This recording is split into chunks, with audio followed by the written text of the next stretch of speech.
Alors,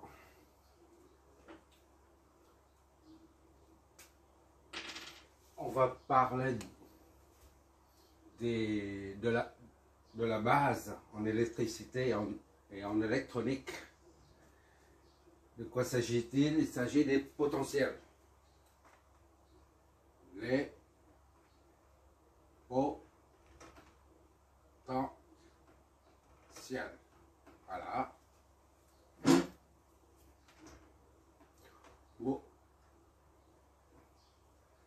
Pour comprendre l'électricité électronique, il faut maîtriser la notion des potentiels. Et pour ça, on va aborder déjà la notion, les amplitudes et les différences d'amplitude. Et à partir de là, on va en déduire les potentiels et les différences de potentiel. Voilà, il n'y a plus de bruit. Bon, prenons un exemple. On a une montagne, comme ça, et ça c'est la pente qui descend, et ça c'est la plaine qui s'étend à perte de vue, d'accord? Et après, c'est la mer, voilà. Ça c'est plane, même si c'est un peu comme ça, peu importe. Ça c'est la mer. C'est le niveau des eaux. Comme je viens du génie civil, du secteur génie civil, j'utilise les conventions en provenance du métier de génie civil. Ici, c'est le sol, d'accord, incliné.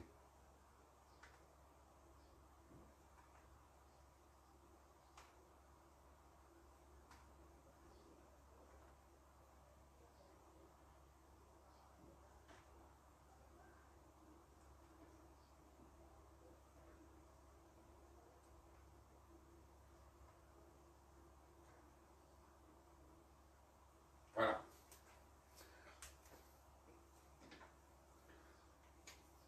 On va considérer le niveau de le niveau juste au-dessus de la surface de la mer est 0 mètre d'altitude. 0 mètre d'altitude. Ça, c'est la ligne hydraulique.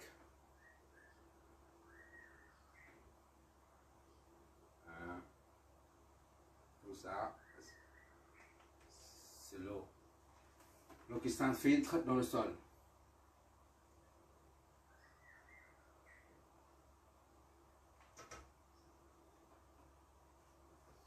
Prenons maintenant 3 points. Ici, A, B et C. Ça, c'est une surface plane. D'accord?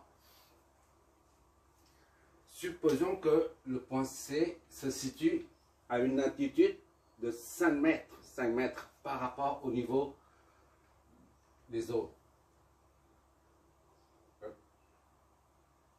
5 mètres d'altitude par rapport au niveau de référence 0 mètre d'altitude. Puisque B et C se trouvent sur une surface plane, B se situe donc au même niveau que C.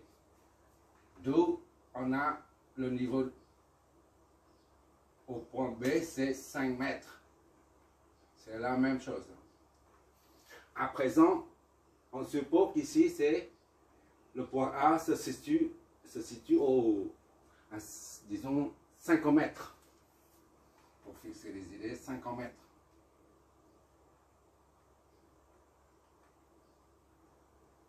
D'accord? Maintenant, on va essayer d'évaluer la différence d'altitude entre les points A, B, C.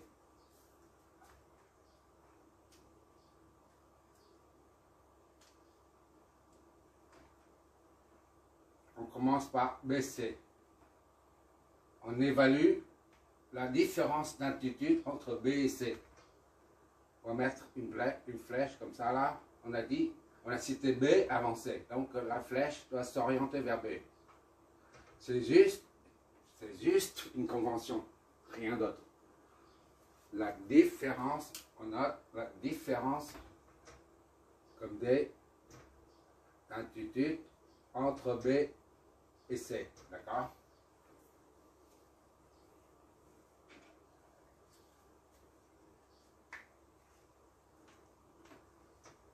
Comment on va faire justement?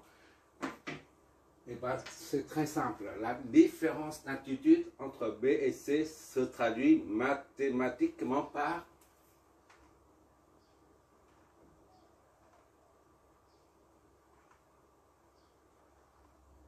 l'altitude au point B moins l'altitude au point C.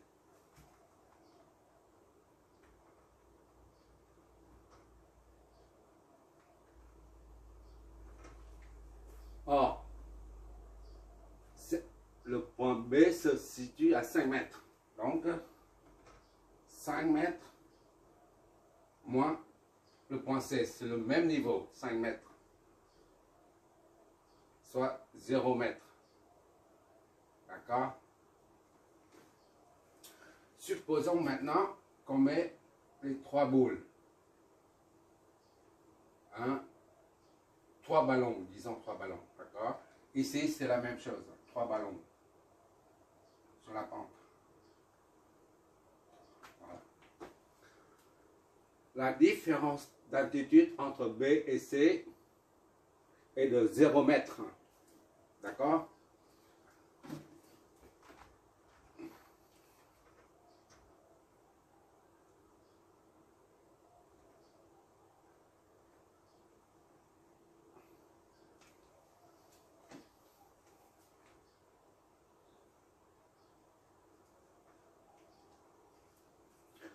Le fait que la différence d'altitude entre B et C est nulle, les ballons restent sur place. Ils ne se mettent pas en mouvement. Ils ne circulent pas. D'accord? Maintenant, on va essayer d'évaluer la différence d'altitude entre A et B. On a cité A avant B.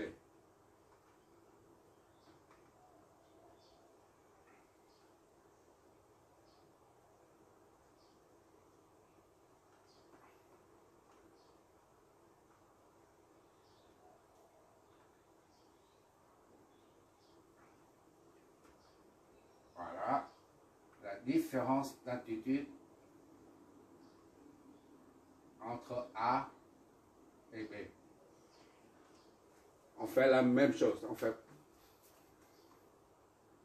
la différence d'altitude entre A et B est égal à l'altitude au point A moins l'altitude au point B.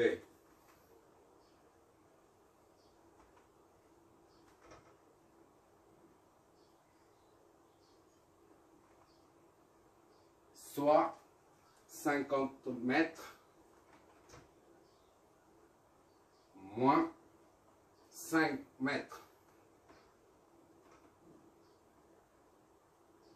égale à 45 mètres. D'accord? Donc, la différence d'altitude entre A et B est égale à 45 mètres. C'est le deuxième résultat. Ça, c'est différent de 0. D'accord? Le fait que la différence d'altitude entre A et B n'est pas nulle, et ben, les ballons se mettent en mouvement. Ils vont tomber. Ils circulent, disons. Ils circulent. Il y a une circulation du ballon. D'accord? Jusque-là, il n'y a pas de difficulté. on va en tirer une conclusion.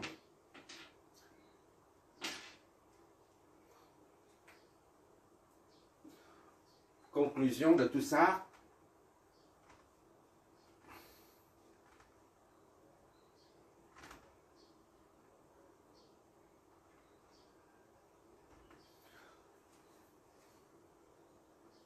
Pour qu'il y ait un mouvement des ballons, une circulation, il faut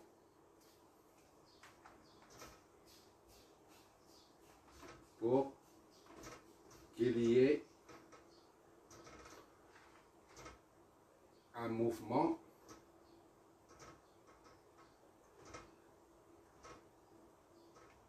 ou une circulation,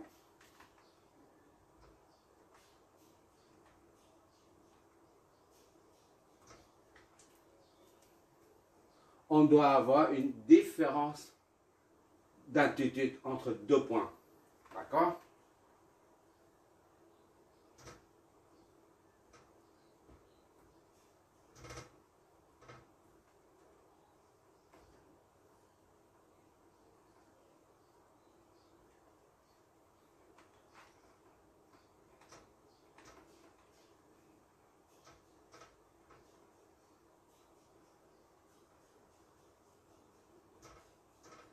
Voilà.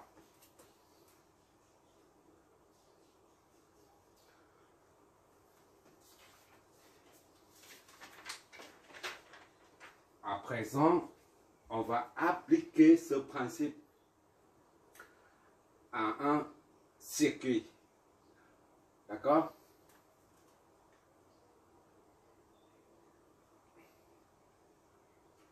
Par analogie avec les altitudes, on va en déduire les potentiels.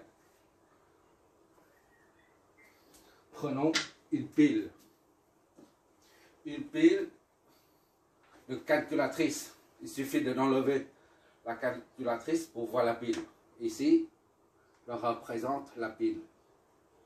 D'accord? Une bosse, ici, là. La pile est comme ça. De 1,5 volts. D'accord? Et on voit le signe plus ici en haut au niveau de la bosse et un signe moins. Le signe plus, c'est pour dire que à ce niveau, c'est le pôle positif de la pile. Et le signe moins pour désigner le pôle négatif, tout simplement. Et dessus, on va marquer 1,5 volts. D'accord? Quand on voit comme ça, on doit imaginer ici, à ce niveau-là, au niveau du pôle positif, on appelle ici, disons A. Ici, c'est B. VA est égal à 1,5 volts. D'accord? Et ici, toujours 0 volts. Quand on voit un moins, le pôle négatif est 0 volts. VB est égal à 0 volts. C'est toujours ainsi. D'accord? À ce niveau. VA, au lieu de mettre l'altitude au point A, on met VA qui désigne le potentiel au point A. D'accord? Au lieu d'avoir des mètres, on a des volts. De même, ici, au lieu de mettre l'altitude au point B, on met le VB pour désigner le potentiel au point B. D'accord? Jusque-là, tout va bien. Maintenant, la flèche qui indique la différence d'altitude entre A et B sera repris. On va mettre ici. V. Ici c'est VA, ici c'est VB. Donc VAB. On a dit la différence d'altitude entre A et B, c'est l'altitude au point A moins l'altitude au point B. Ici, Pour les tensions, les potentiels, il n'y a plus d'amplitude, il n'y a que des potentiels. Donc, la différence de potentiel entre A et B, c'est le potentiel est égal au potentiel au point A moins le potentiel au point B, soit 1,5 moins 0. 1,5 volts. D'accord?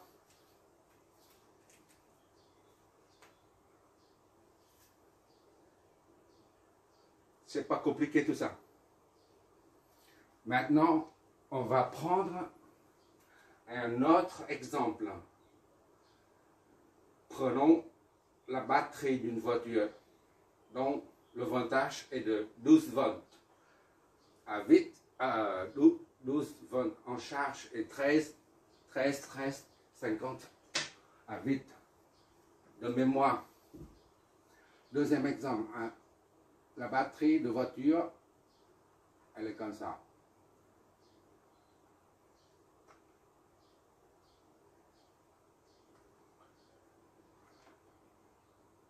Tout le monde sait ce que c'est une batterie de voiture.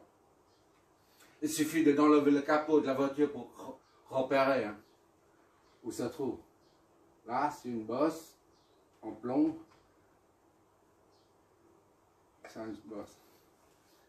Et d'un côté, on voit le signe moins frappé sur le plastique. De l'autre, on voit un signe plus, et là, c'est un signe moins. Voilà. Et dessus, quelque part, on voit 12 volts. D'accord? C'est le même principe, on va appliquer ce même principe à cette batterie de voiture de 12 volts. Quand on voit plus ici, moins ici, ça signifie que au niveau du pôle positif, on a 12 volts. Ici, c'est 12 volts. Comme on a appelé ici A, B, on va prendre C, C et D. On va considérer ça comme C et ça c'est D.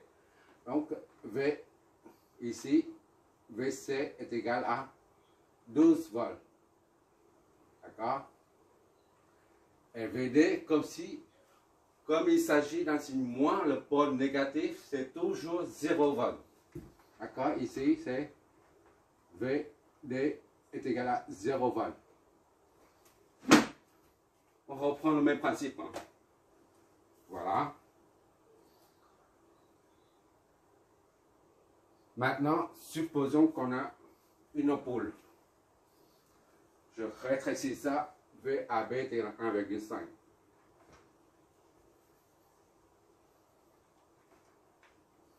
« 1,5 volts. D'accord? Bon, maintenant VCD c'est là. VCD est égal à VC moins VD. D'accord? Donc, c'est 12 moins 0. Ça donne 12 volts. D'accord? Ça représente ça. VCD. Ah, je n'ai pas assez de place chez moi, donc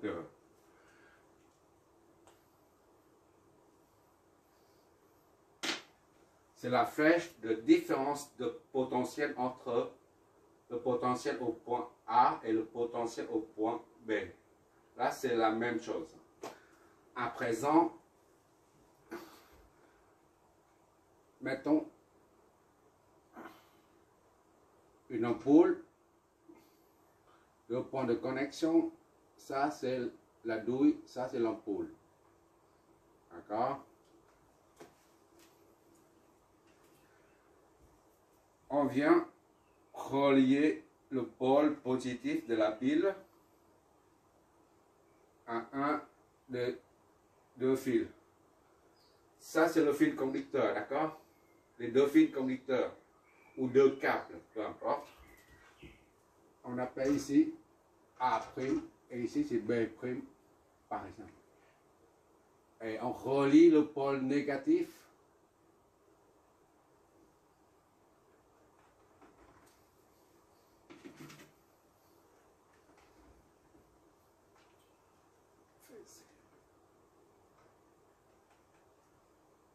Voilà.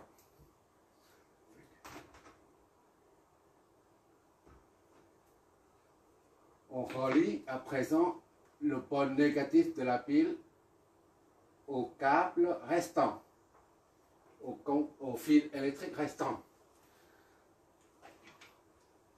Par cette action, on permet à la pile c'est une source de tension, on permet à la pile de débiter un courant, d'accord? Le courant I. Dès que le circuit est fermé, instantanément un courant I sort du pôle plus de la pile, circule là-dedans dans le câble, I arrive jusqu'à là. Le courant I traverse l'ampoule et ressort de ce côté pour retourner enfin au pôle négatif de la pile. D'accord? Le circuit est ainsi bouclé. Prenons ici un autre exemple. Disons, on a un fer à repasser. Deux câbles, deux fils conducteurs qui sortent du fer à repasser.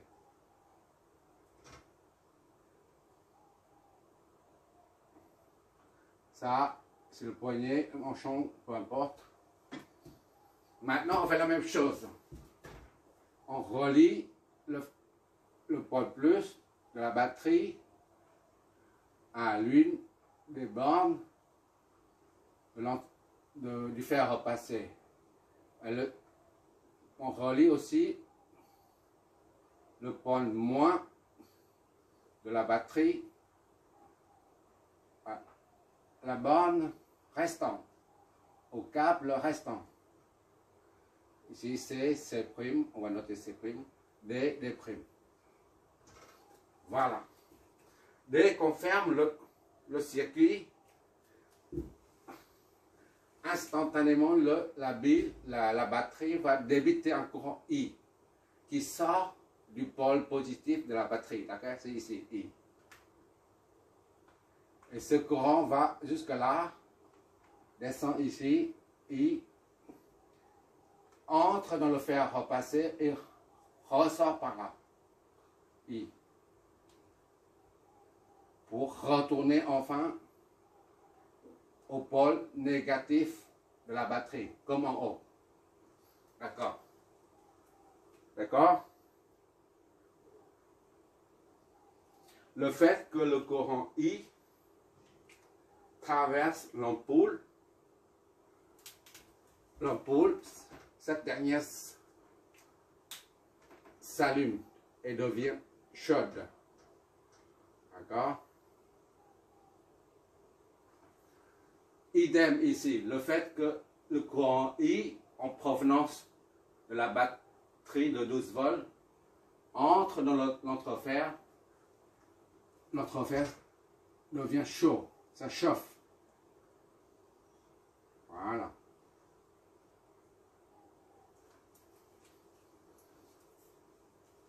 Jusque là, ça va.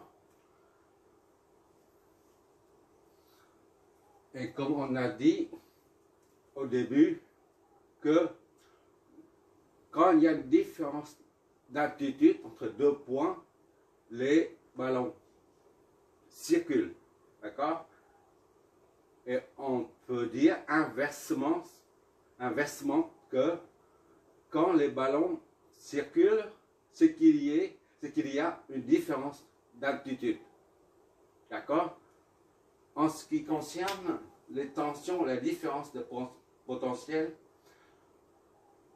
quand le courant circule, il circule, cela signifie qu'il y a une différence de potentiel aux bornes A' et B'. D'accord? Une différence de potentiel ici. D'accord? Je reprends. Quand il y a une différence d'altitude entre deux points A et B, les ballons circulent. se mettent en mouvement. Et inversement, quand les ballons, on raisonne de façon inverse. Inversement, quand les ballons se mettent en mouvement, quand les ballons circulent, cela implique une différence d'altitude entre A et B. D'accord? Ici, I prend la place des ballons. D'accord? I circule, ça signifie qu'il doit avoir obligatoirement une différence de potentiel entre A' et B'.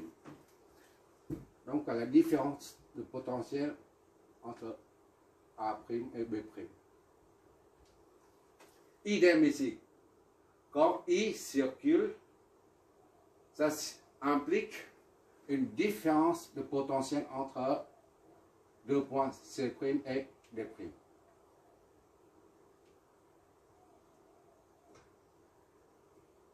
Voilà. Bon, maintenant, comment on va représenter tout ça sur un schéma électrique? Ça, c'est une bonne question. Eh bien, on va quand même pas redessiner la pile ou une ampoule avec tous les traits ou un entrefer, un fer repassé ou une batterie. Ça prend trop de temps et c'est trop lourd à gérer. C'est la raison pour laquelle on a adopté les symboles qui remplacent chaque élément. D'accord? Ça, c'est une source de tension. Ça, c'est une source de tension. Pour les sources de tension, on va utiliser le symbole rond. Ici, là, pour une pile, soit on utilise ça. D'accord? Une pile pour une source. Soit on utilise ça. Beaucoup plus général. Bon. J'utilise ça plutôt. Pour une source de tension, on va dessiner un rond muni de deux signes, plus et moins. Et avec le petit conducteur, d'ici à là par exemple. Deux points de connexion. Voilà. Là, ça représente la source de tension qui est la pile de 1,5 volts. D'accord? Et on remet là A, la lettre A, ici la lettre B. Moins, au lieu de mettre ici, au lieu de mettre A ici, on met ici, c'est la même chose. Au lieu de mettre B, au niveau d'ici moins, on met là. Pour mieux voir. Et on reprend la différence de potentiel aux bornes AB. D'accord? On dessine VAB.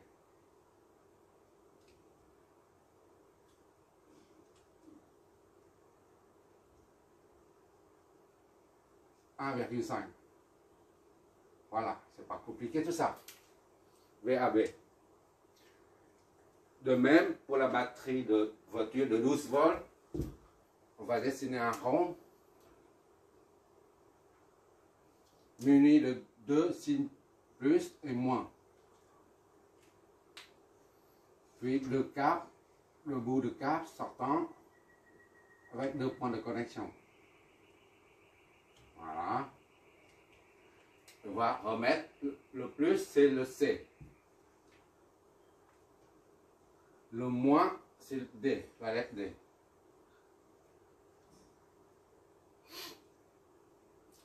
Et la flèche de différence de potentiel entre C et D, VCD est égal à 12. On remet ici VCD. Il faut VCD. Je n'ai pas encore l'habitude avec tous ces frottes et tous ces tableaux. Au fur et à mesure, je comprends. J'essaie dans la mesure du possible. VCD est égal à 12 volts. D'accord?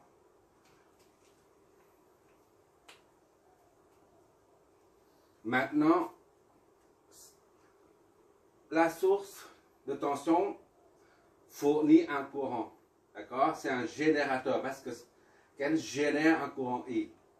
Le courant I arrive jusque-là, c'est l'ampoule qui reçoit le courant I. Donc l'ampoule est un récepteur.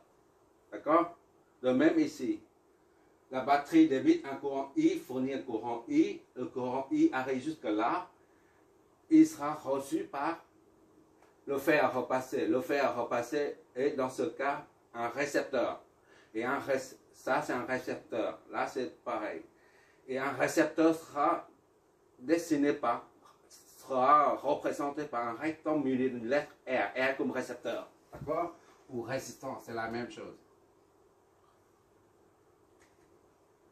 Voilà. R, disons R1 pour l'ampoule. Et là, c'est un autre récepteur. R2.